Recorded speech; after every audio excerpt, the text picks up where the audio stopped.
In this video, we will show you how to replace your front brakes, pads, and rotors on this Jeep Grand Cherokee.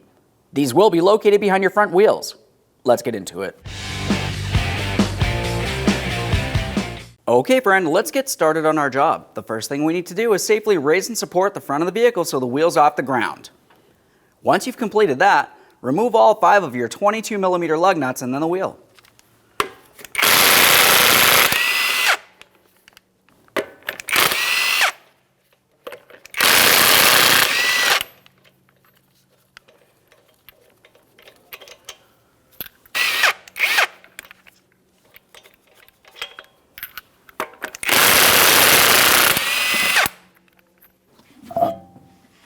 With the wheel out of the way, we have a clear view of our front brakes. We're going to have to make our way along the outside of the caliper here so we can start pushing back our 2 caliper pistons. Now that we have the wheel out of the way, we have a clear view of our front brake rotor and our caliper. Let's start by removing this metal clip that's holding the caliper to the bracket.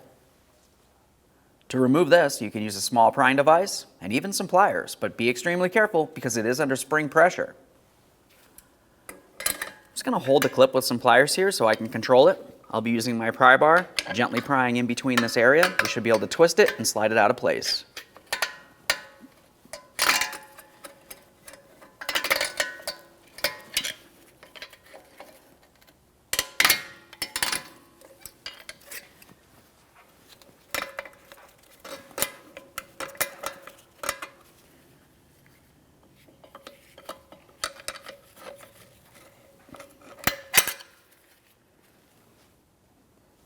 A quick inspection of that clip, and now we can start pushing back our caliper. To do that, we're going to continue on with our small prying device right inside this port of the caliper. We'll gently pry up against the caliper and the rotor, pulling it outward. That's going to push in our 2 caliper pistons.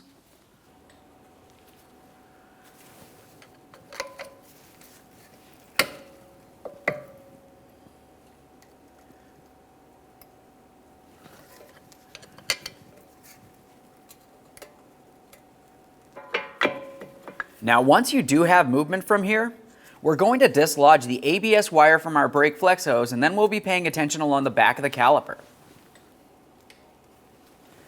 To separate this, you're going to find that the flex hose has plastic brackets. Just go ahead and carefully pry those 2 tabs apart and pull the ABS wire up and out of there. A quick inspection to make sure nothing's been damaged. Now we'll continue on along the back side of the caliper. You're going to find that you have plastic plug covers. Just go ahead and remove the pair of those. A quick inspection, and you can set them aside. With those out of the way, if you were to look inside of each one of the 2 slider pin ports, you're going to find a 19mm Allen head bolt that you have to remove. That's part of the slider pin.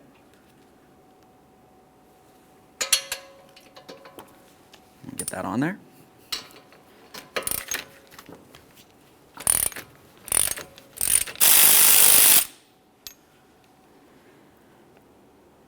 There's that. A quick inspection and we'll set that aside. Continue on to the next one.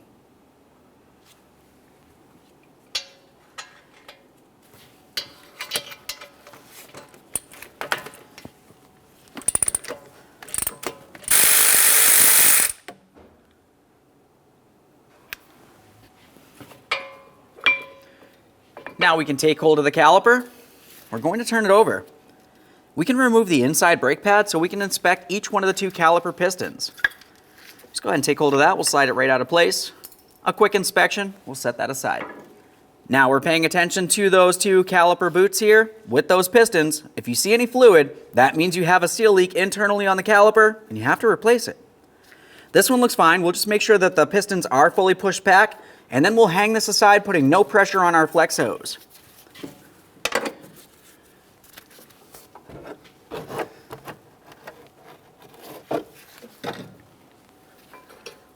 Take hold of your outer brake pad. Once again, quick inspection, we'll set this aside. Now we can start removing our caliper bracket. This is held in place with 2 21mm headed mounting bolts. There's one on the bottom, one up along the top. We'll fully remove the first one, quick inspection, start it back in a couple threads.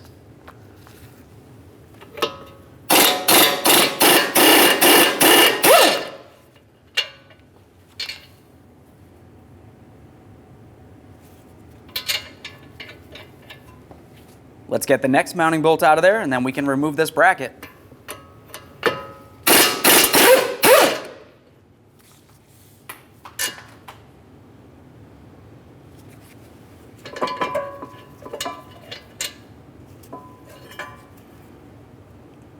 We'll inspect this and set it aside. We will have to clean this before we can reinstall it.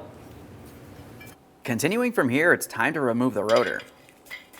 When removing the brake rotor, if you find that it's stuck in place and you have to tap it with a hammer, it's always a good idea to install a lug nut at least a couple threads to prevent it from falling off. We'll tap on this with a hammer, being extremely careful for any of our lug studs. You don't want to cause any damage to these. Since we're replacing the rotor, you can hit pretty much anywhere else. As you start tapping this away, typically you're going to find that you have a small circular seal. You want to go ahead and remove that. A quick inspection. We'll set it aside. You will be reusing it. We'll get this lug nut off of here and remove the rotor. There it is, friend. With the brake rotor out of the way, it's time to clean and inspect the mating surface on our wheel bearing hub. This is where the brand new brake rotor is going to sit, so it has to be clean and free of any debris. You can use some parts cleaner and wire brush.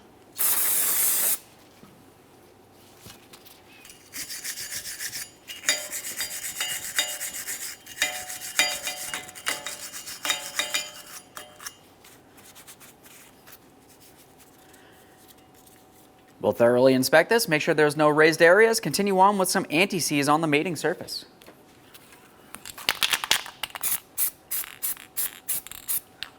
Now we can reinstall our brake rotor, and it's a good idea to hold it in place with one of your lug nuts and a spacer.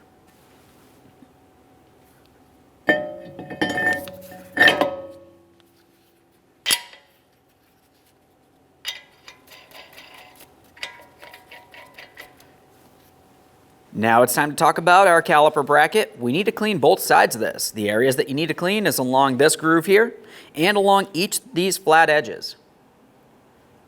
We'll do this on one side of the bracket and repeat the exact same process on the other.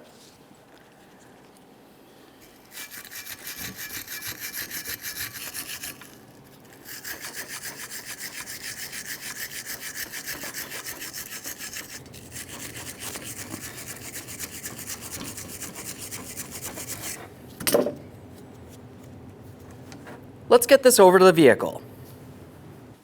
Let's get the caliper bracket in place. At this point, you want to make sure that you clean your mounting point. At this point, you want to make sure you clean your mounting bolts, apply some blue thread locker. We'll start both of these in, snug them up, and then torque them to 148 foot-pounds.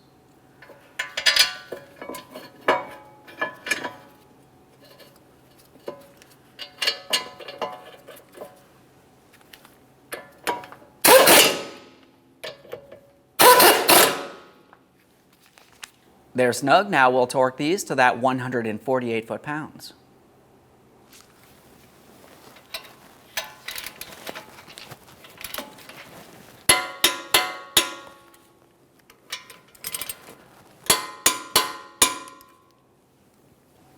Now it's time for our outer brake pad.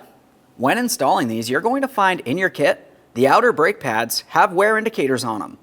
One of your pads will have it on one side and the other one will have it on the opposite. Find the corresponding brake pad that fits your application. We'll find the corresponding brake pad that has the wear indicator facing up when it's on the outside here. Make sure it can move around inside that caliper bracket if it feels like it has to be hammered in for any reason. Typically, you did not clean the bracket well enough. Let's pay attention to the caliper now. Now we can pay attention to our brake caliper. We need to confirm that each one of our pistons is fully pushed in. Something that's important to note is you never want to push only one at one time because the other one will come out. If you have a typical brake compression tool, you'd want to make sure you're pressing these in together. To do that, you could use an old brake pad. Just go ahead and squeeze just like this. I have a specialty tool that's going to press on both of those, so I'll be using my old brake pad as a spacer. Just slide this right in here while holding some pressure.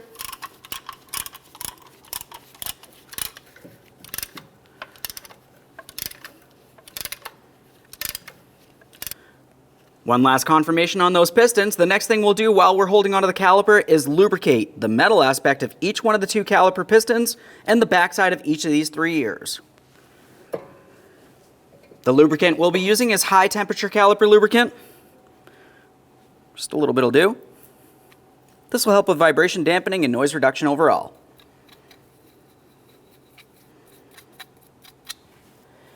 Now it's time for our inboard brake pad. This is the one that has the 2 clips on the inside. Those clips will slide up and inside your caliper pistons. You're going to hear a click into the lock position. Just double check, make sure it's properly secured. There we are. We'll just press that in until it's completely bottomed out. Now at this point, we're going to get this in position on the caliper bracket. Make sure that your brake flex hose isn't twisted like a small pigtail. That can cause brake fluid restriction. Now it's time for our 2 caliper slider pins. We need to make sure that we lubricate the entire shafted area of these. We want to make sure everything can flow freely. Once again, we're just using high temperature caliper lubricant here. Spread it around. Slide it right inside the port here. Same thing on the upper one. Now that we've got them started in, go ahead and snug them up and then torque them to 41 foot-pounds. Obviously, you want to be careful starting these in. You don't want to cross thread them.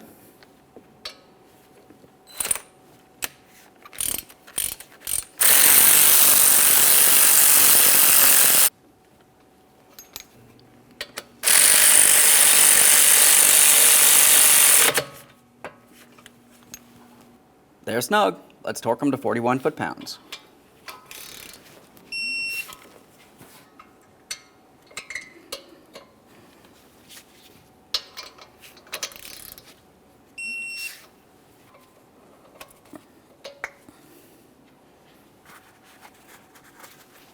Now that I've torqued those, we'll continue on with our protective covers. Just go ahead and press them right into position.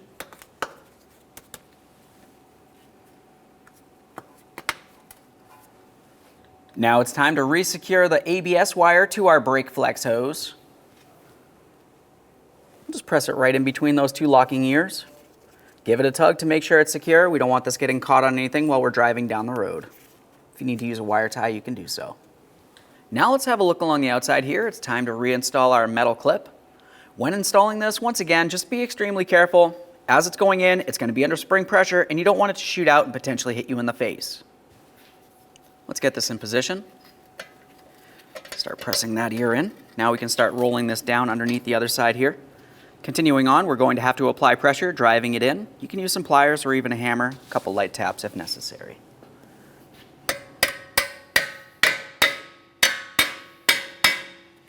Now we'll continue on using our hammer and a punch directly in the center area here. We need to make sure we're completely seated.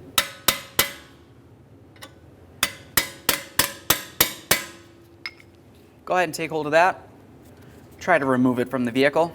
Assuming it stays in there, it's locked in properly. Now we can continue on to putting on our rubber O-ring. Just slide this right on over this area. Should press right on there. There we are. Just press that right in position. Make sure it does not fall off of there. Continue on to removing your lug nut and your spacer.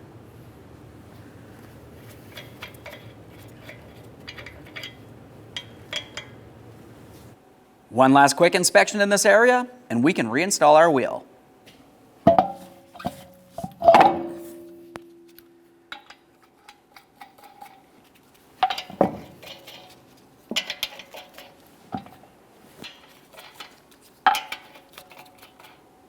Once you've started on the lug nuts, go ahead and snug them up. We'll get the wheel back on the ground and we'll torque each of these to 130 foot-pounds.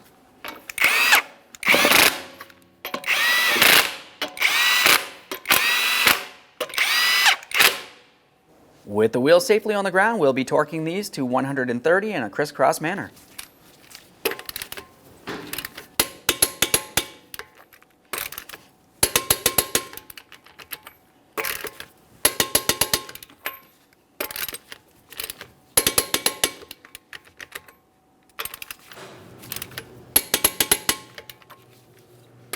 Torqued. Okay friend, we showed you how to install your front brakes on one side of the vehicle. The process for one side of the vehicle is the exact same thing as the other. Once you've completed both sides, go ahead and hop in the passenger compartment, pump up the brake pedal till it's nice and firm, and then take your vehicle for a road test testing the functionality. Thanks for watching. When only the best will do, demand TRQ. the only company that lets you view before you do. TRQ is committed to offering the highest quality aftermarket auto parts that are engineered for peace of mind. Thanks for using and viewing with TRQ.